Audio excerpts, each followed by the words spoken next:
நாட்டிலேயே மக்கள் சுதந்திரமாக நடமாடும் மாநிலம் தமிழ்நாடுதான் என்று அமைச்சர் ரகுபதி தெரிவித்திருக்கிறார். தொடர்பான அண்மை செய்தியை நாம் பார்த்துக் கொண்டிருக்கிறோம். இது குறித்த கூடுதல் விவரங்களை செய்தியாளர் நந்தினி வழங்க நாம் கேட்கலாம். வணக்கம் நந்தினி, தொடர்பான கூடுதல் விவரங்கள். வணக்கம் அருணேஷ். இந்தியாவிலேயே மக்கள் சுதந்திரமாக நடமாடும் மாநிலம் தமிழ்நாடுதான் என சட்டப்பேரவையில் சட்டத்துறை அமைச்சர் ரகுபதி தெரிவித்திருக்கிறார்.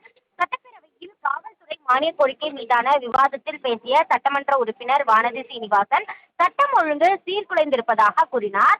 அதற்கு குறுக்கிட்டு பேசிய சட்டத்துறை அமைச்சர் ரகுபதி இந்தியாவிலேயே மக்கள் சுதந்திரமாக நடமாடும் மாநிலம் தமிழ்நாடுதான் என குறிப்பிட்டார்.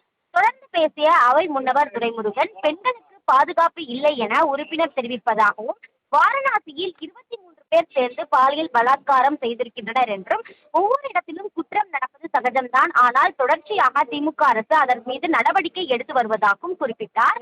தொடர்ந்து பேசிய வானதி சீனிவாசன் தமிழகத்தை டெவலப்டு நேஷனோடு ஒப்பிட்டு பார்க்க வேண்டும் என கோரிக்கை வைத்தார்.